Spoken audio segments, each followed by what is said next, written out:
Hey everyone, so this is the lecture number 9 of genetic engineering series और इसमें हम पढ़ेंगे नदन ब्लॉटिंग और वेस्टर्न ब्लॉटिंग. ठीक है.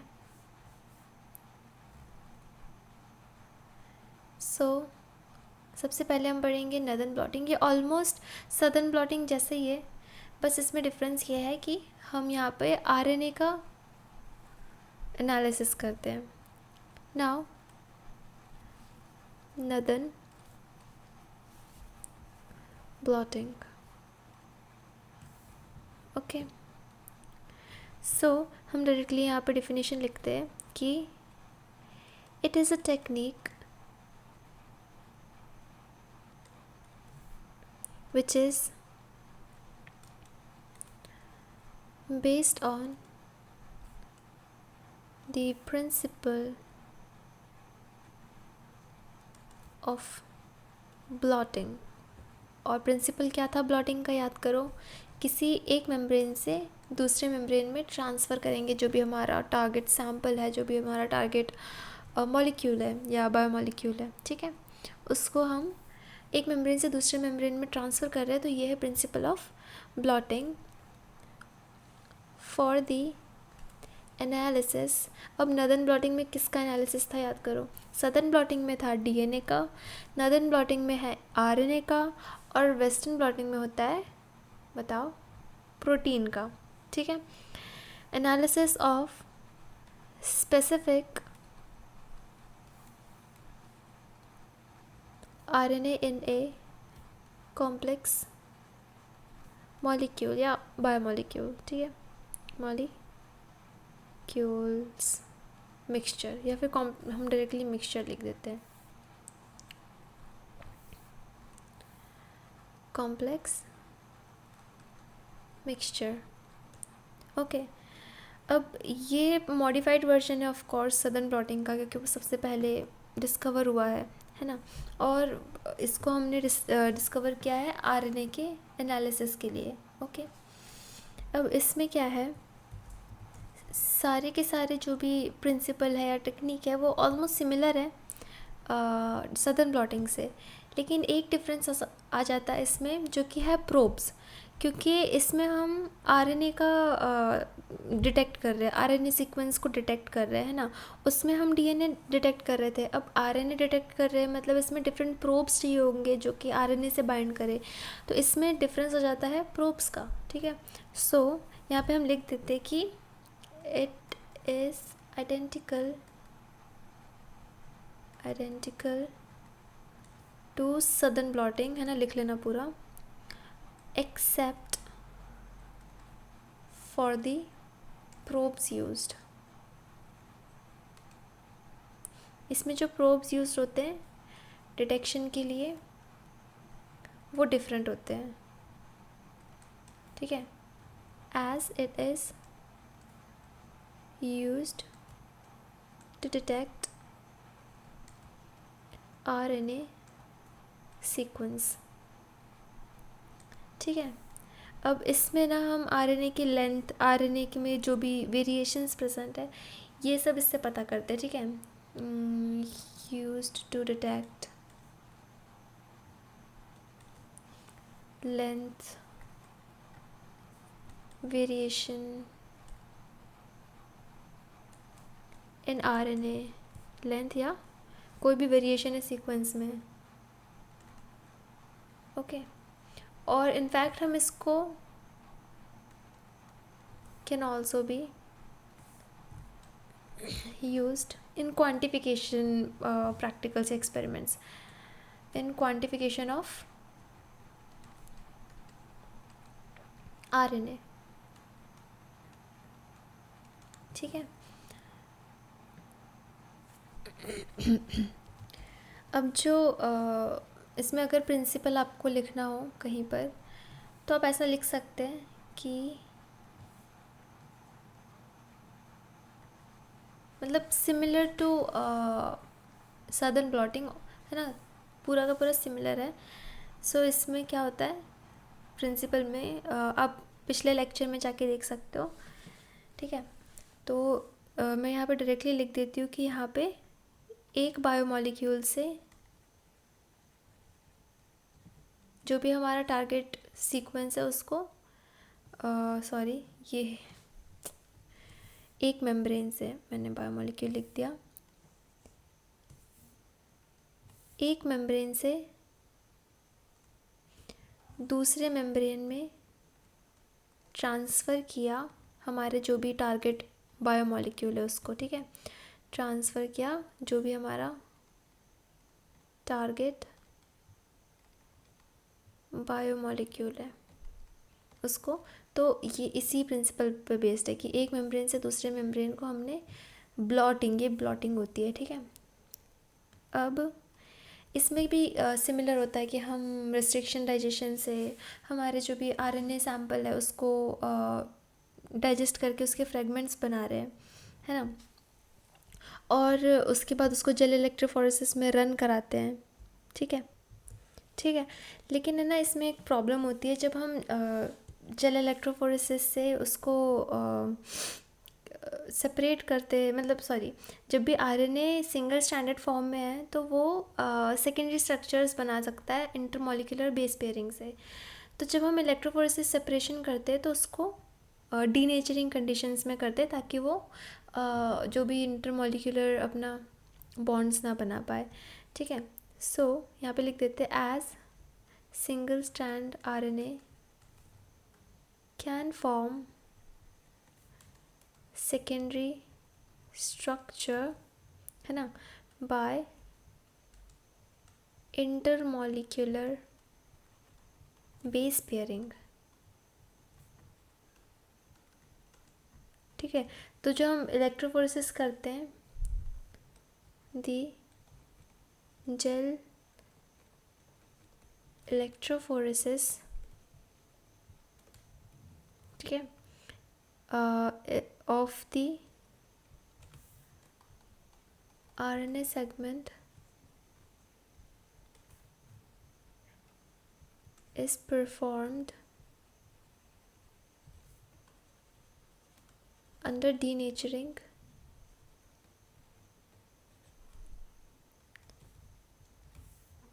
condition।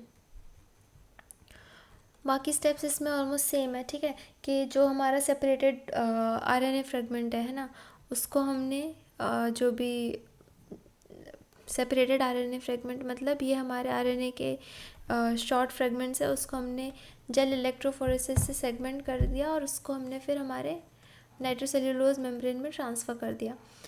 हम लोग सिमिलरली ऐसे करते हैं, ठीक है। अब इसमें ना एक चीज़ है कि हम इसमें नाइट्रोसेल्यूलोज मेम्ब्रेन की जगह हम यहाँ पे नायलॉन मेम्ब्रेन का यूज़ करते हैं। उसका एक रीज़न है, ठीक है। मैं इतनी देर से नाइट्रोसेल्यूलोज इसलिए बोल रही हूँ ताकि आपको पिछले वाले से कनेक्ट हो। वैसे सतन प्लॉटिंग में भी हम नायलॉन मेम्ब्रेन यूज़ करते हैं, ठीक है। नाउ आरएनए जो आरएनएस जो है ना, क्या है, जो नाइट्रोसेल्यूलोज है ना उससे इफ़ेक्टिवली बाइंड नहीं करते हैं, इसलिए हम यहाँ पर नायलॉन मेम्ब्रेन यूज़ करते हैं, क्योंकि जो आरएनए है वो यहाँ पर बाइंड कर जाते हैं, ठीक है।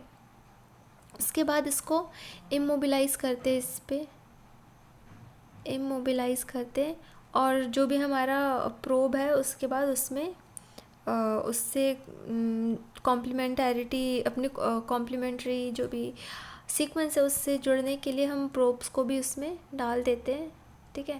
फिर उसके बाद हम उसको ऑटो रेडियोग्राफी से डिटेक्ट करते हैं, तो यहाँ पे लिख देते हैं डिटेक्शन, है ना। सो ऑलमोस्ट सारा सेम है। तो अगर चाहो तो मैं फिर से एक एक करके स्टेप्स लिख देती हूँ। स्टेप्स,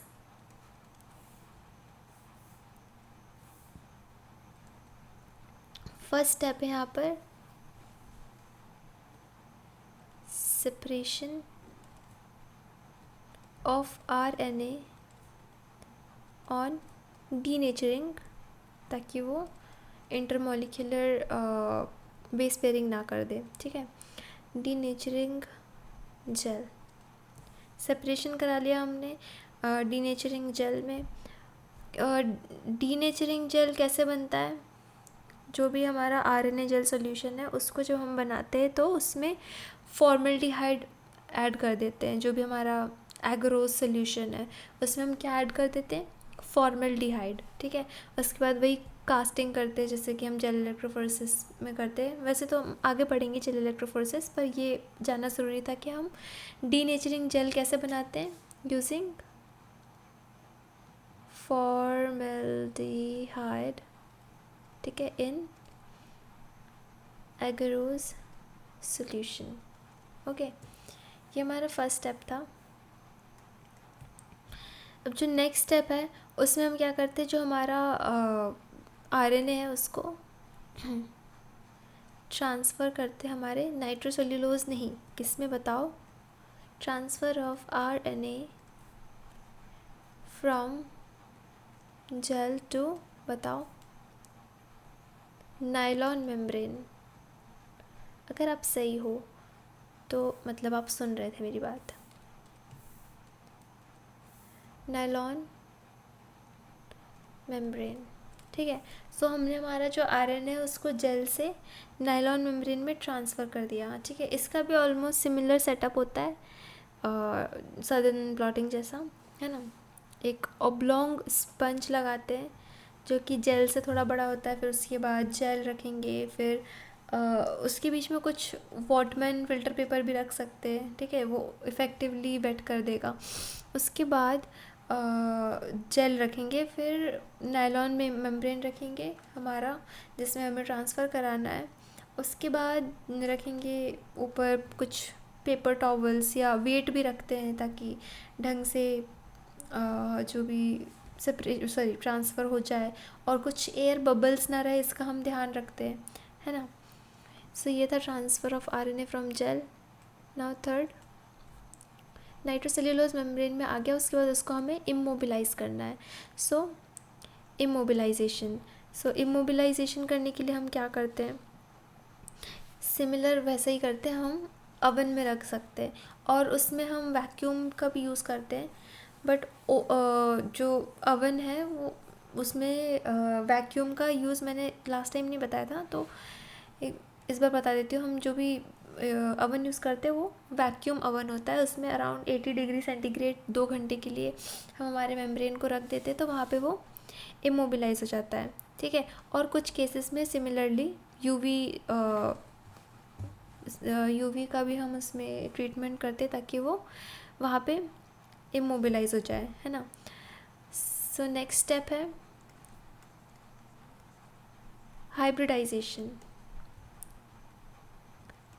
हाइब्रिडाइजेशन वही जो भी हमारा आरएनए प्रोब है, इसमें हम आरएनए प्रोब यूज़ करते हैं, ठीक है, क्योंकि हमें आरएनए के सीक्वेंस को डिटेक्ट करना है, ठीक है।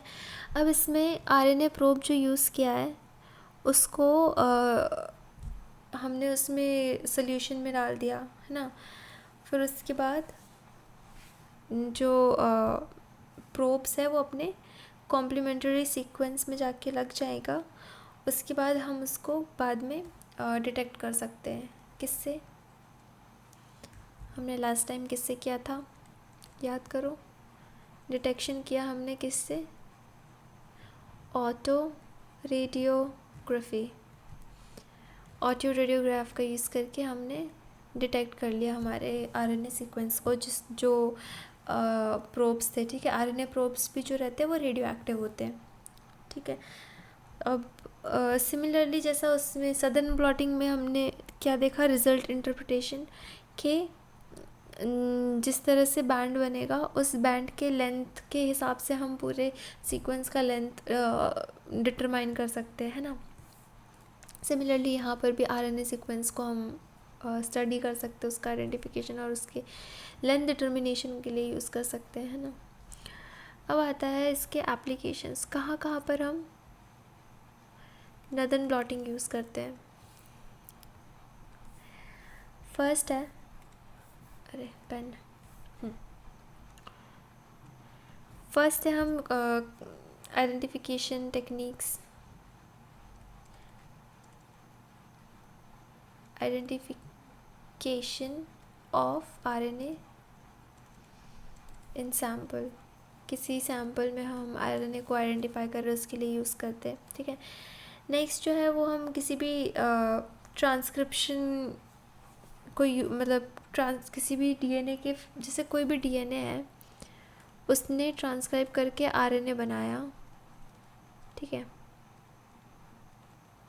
तो उसके बाद हम उसकी सेंसिटिविटी देख सकते कि ट्रांसक्रिप्शन लिख देती हूँ, ठीक है, कि वो किस तरह से डीएनए से आरएनए बनाए। बेसिकली स्टडी करते हैं हम, study of transcription.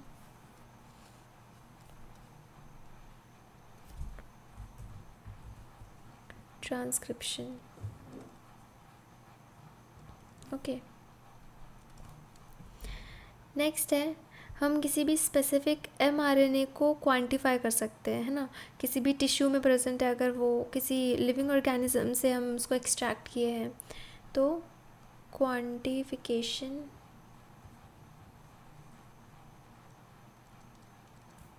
Of specific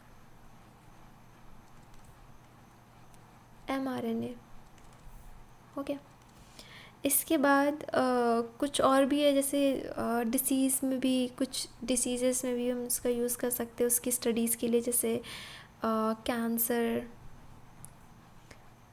और किसी दूसरे जीन एक्सप्रेशन, या फिर कोई और स्टडीज़ के लिए एट्सेट्रा स्टडीज़, है ना, जो भी आप सोच सकते हो तो लिख लो, या फिर आप कुछ और सर्च कर सकते हो, है ना। और अभी है ना, नदन ब्लॉटिंग सबसे ज़्यादा बहुत ज़्यादा यूज़ हो रही है, एक मॉलिक्यूलर टूल है वो डायग्नोस्टिक्स के लिए। तो किसके, एक डिसीज़ है, इट इज़, उस डिसीज़ का नाम मैं लिखती हूँ अभी, it is also a tool of या फॉर diagnosis of disease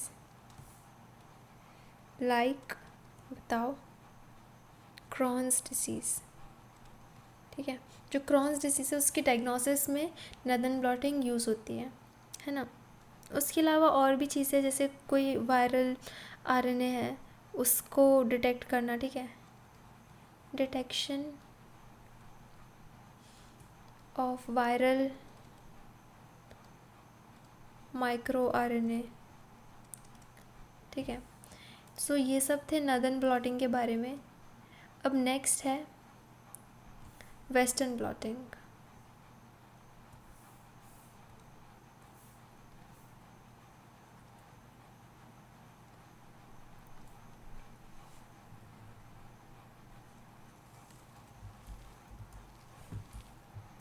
हम प्रोटीन्स को सेपरेट और डिटेक्ट करते हैं, ठीक है। सो यहाँ पे लिखते हैं it is a technique in which we separate and detect protein. ये भी सेम प्रिंसिपल पे बेस्ड है, ब्लॉटिंग टेक्निक, बिकॉज ब्लॉटिंग है तो ब्लॉटिंग पे बेस्ड होगा, मतलब एक मेम्ब्रेन से दूसरे मेम्ब्रेन में जो भी हमारा बायोमॉलिक्यूल है उसको ट्रांसफ़र कराना। ओके, अब इसमें क्या करते हैं हम, पेज का यूज़ करते हैं। पेज क्या होता है, poly acryl amide gel electrophoresis, ठीक है, इससे हम सेपरेशन करते हैं प्रोटीन का। तो यहाँ पे लिखते हैं PAGE polyacrylamide gel electrophoresis. इसमें क्या करते हैं हम, पेज का यूज़ करके, ये हमारा डीएनए है, सॉरी ये हमारे वेल्स है, वैसे पेज के वेल्स ऐसे नहीं होते हैं, ये जेल है, यहाँ पे ऊपर से ऐसे वेल्स होते हैं, है ना, वर्टिकल जाता है इसमें। यहाँ से हम सैंपल को इंसर्ट करते हैं, फिर वो ऐसे ऐसे करके हमारा प्रोटीन जो है वो बैंड्स बनाता है, ठीक है, रन करता है और बैंड्स बनाता है, ठीक है। पेज का यूज़ करते हैं हम बेसिकली एसडीएस पेज का यूज़ करते हैं। अब इसमें SDS क्या है, सोडियम डोडेसाइल सल्फेट। ये एक डिटर्जेंट का कंपोनेंट है और ये यूज़ होता है प्रोटीन डीनेचुरेशन में, ठीक है। अब ये क्या कराता है, ये सबसे पहले तो हमारा जो प्रोटीन है उस SDS पेज में रन कराते हैं। तो इसका एक एक करके हम पूरा स्टेप लिखते हैं अच्छे से। Steps, okay. सो सबसे पहले तो हम हमारे सैंपल को प्रिपेयर करते हैं। सैंपल प्रिपरेशन कैसे करते हैं, जो भी हमारा सेल है जिसमें हमारा प्रोटीन है, प्रोटीन ऑफ इंटरेस्ट है, जिसको हमें सेपरेट कराना है, जैसे एक सेल है, ठीक है, इसमें हमारा जो प्रोटीन है उसको निकालने के लिए हमने पहले सेल की लाइसिस कराई, ठीक है। सेल लाइसिस में हम अलग अलग टेक्निक्स यूज़ कर सकते हैं, मैकेनिकल, केमिकल या एंजाइमेटिक, है ना। उसके बाद उसमें से जो प्रोटीन है उसको हमने एक्सट्रैक्ट कर दिया। तो एक्सट्रैक्शन के लिए हम मोस्टली कोल्ड टेम्परेचर का यूज़ करते हैं और हम जो प्रोटीएज इनहिबिटर्स हैं, मतलब जो प्रोटीन्स डिग्रेडिंग एंजाइम को इनहिबिट करे, उनका एडिशन करते हैं ताकि हमारा जो प्रोटीन है वो डिग्रेड ना हो और बाकी सब डिग्रेड हो जाए, है ना। उसके बाद हमारा जो प्रोटीन निकला उसका इलेक्ट्रोफोरेसिस करेंगे।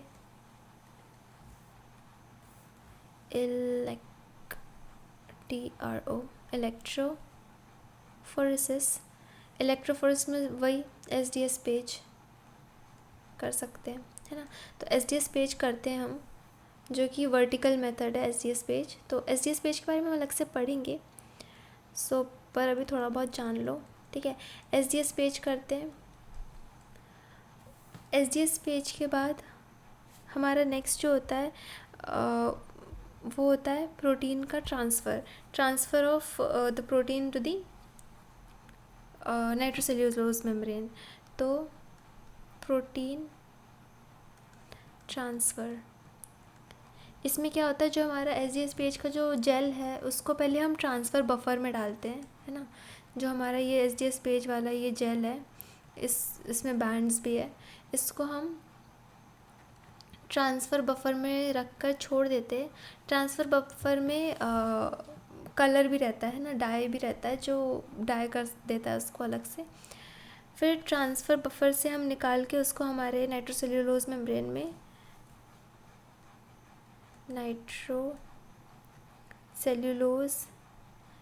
में डालते हैं और उस वक्त उसमें ट्रांसफ़र बफर भी होता है, ठीक है। नाइट्रोसेल्यूलोज मेम्ब्रेन पर रखते हैं और उसके बाद हम इंश्योर करते हैं कोई भी बबल्स ना हो। उसका भी सिमिलर मतलब सेटअप होता है। वैसे अलग अलग टाइप के सेटअप्स अलग अलग लेबोरेटरी में हो सकते हैं, है ना। यहाँ पे ट्रांसफ़र बफर भी रखा हुआ है, यहाँ पे जेल है, स्पंज है, फिर जेल है, फिर हमारा नाइट्रोसेल्यूलोज मेम्ब्रेन है, फिर कुछ उसके ऊपर पेपर रखा हुआ है, समझो वॉटमैन पेपर, उसके ऊपर पेपर टॉवल है, समझो, फिर उसके ऊपर हमने एक वेट रखा हुआ है, ठीक है। इस तरह का कुछ सेटअप होता है वेस्टर्न ब्लॉटिंग का, ठीक है। तो ये डिफरेंट भी हो सकता है, तो हमें देखना पड़ता है कि हम कौन सा यूज़ कर रहे हैं। तो इसका एक पूरा किट भी आता है ऑलरेडी, तो उसका भी यूज़ हो सकता है, ओके। इसके बाद फोर्थ है, और एक चीज़ ना, ये जो सेटअप्स मैं बता रही हूँ ना, इनको हम कनेक्ट करते हैं इलेक्ट्रिसिटी से, ठीक है, तो ये मत भूल जाना। उसके बाद हम इम्यूनो डिटेक्शन कर सकते हैं। इम्यूनो डिटेक्शन कैसे होता है, अभी हमने शायद पढ़ा भी है पिछले किसी लेक्चर में। इम्यूनो डिटेक्शन में क्या होता है, हम एंटीजन एंटीबॉडी इंटरेक्शन के बेसिस पे डिटेक्शन करते हैं। वो कैसे, वो ऐसे कि हम जैसे हमारा जो टारगेट प्रोटीन है उसको हम एज एन एंटीजन रखते हैं और उसी का एंटीबॉडी जो है, जो कि इस टारगेट एंटीजन से बाइंड करता है, उसको एक किसी एंजाइम के साथ कॉन्जुगेट करा सकते हैं, है ना। या अलग अलग और भी मेथड्स हो सकते हैं, मैं तो उनमें से सिर्फ एक बता रही हूँ, ठीक है। मोस्टली HRP कॉन्जुगेटेड होते हैं, HRP मतलब हॉर्स रेडिश पेरोक्सीडेज कॉन्जुगेटेड। इसमें TMB सबस्ट्रेट भी यूज़ होता है फॉर डिटेक्शन, जिसमें ब्लू कलर आता है। अब ये जाके बाइंड कर जाता है अपने टारगेट एंटीजन से, और फिर वहाँ पे बाइंड हो जाता है, और फिर उसके बाद हम उसको डिटेक्ट कर सकते हैं। तो इसी को हम कहते हैं इम्यूनो डिटेक्शन, ठीक है। इसका डिफरेंट रिज़ल्ट इंटरप्रिटेशन हो सकता है, जिसमें क्या होता है, एंजाइम कॉन्जुगेटेड सेकेंडरी एंटीबॉडी है हमारी, है ना, और वो प्राइमरी एंटीबॉडी से जुड़ी, जो जैसे ये प्राइमरी एंटीबॉडी है, ये तो वैसे मैं डायरेक्ट वाला बता रही हूँ। उसमें क्या होता है, जैसे एंटीजन है, उससे प्राइमरी एंटीबॉडी जुड़ी, फिर उसके बाद सेकेंडरी एंटीबॉडी जो एंजाइम से कॉन्जुगेटेड है, उसने प्राइमरी एंटीबॉडी से जुड़ी, फिर उसके बाद जो हमारा सबस्ट्रेट है मोस्टली TMB, वो इस एंजाइम से रिएक्ट किया और उसने कलर प्रोड्यूस किया, ठीक है। तो वो जो कलर है उसको हम हमारे रिज़ल्ट्स में एज अ रिज़ल्ट यूज़ करते हैं, और उसके बाद उसका लेवल हम चेक कर सकते हैं, मतलब स्पेक्ट्रोफोटोमेट्री यूज़ करके हम उसके प्रोटीन के लेवल को यूज़ कर सकते हैं कि जो हमारा सैंपल था उसमें कितना लेवल था प्रोटीन का, है ना, ये सब। फाइनली आता है एप्लीकेशन ऑफ वेस्टर्न ब्लॉटिंग। पूरा लिख लेना आप लोग, है ना। सबसे पहले तो ये है कि हमारे जो प्रोटीन है वो even in very low quantity present है हमारे सैंपल में, तो हम उसको डिटेक्ट कर सकते हैं, है ना। Detection of protein in sample even if present in very low quantity, है ना।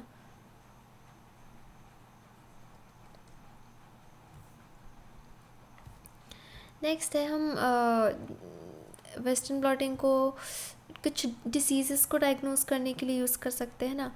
तो उसमें आ सकता है HIV डिटेक्शन,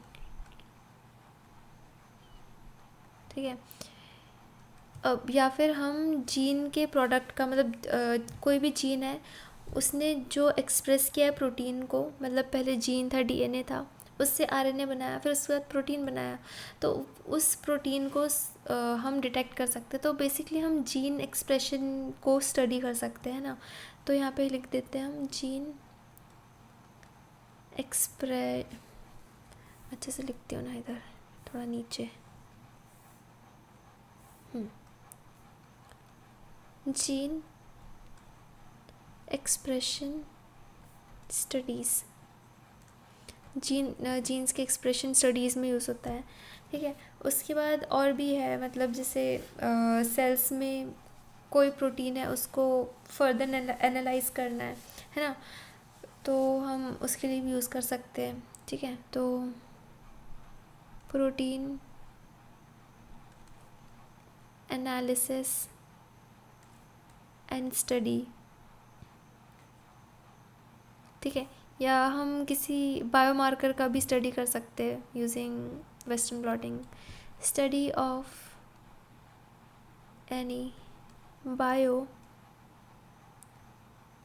मार्कर्स, तो बायोमार्कर्स में क्या क्या हो सकते हैं, कोई ग्रोथ फैक्टर हो सकता है ना। तो मोस्टली ये प्रोटीन से, इसलिए हम वेस्टर्न ब्लॉटिंग यूज़ कर रहे हैं। कोई साइटोकाइन हो सकता है, ठीक है।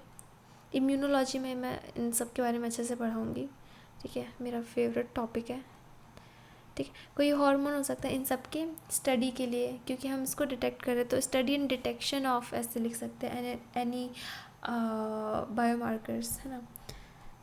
इसके साथ हमारा वेस्टर्न ब्लॉटिंग कहाँ गया, वेस्टर्न ब्लॉटिंग और नॉर्दर्न ब्लॉटिंग कंप्लीट होता है, ठीक है। That's all, bye bye.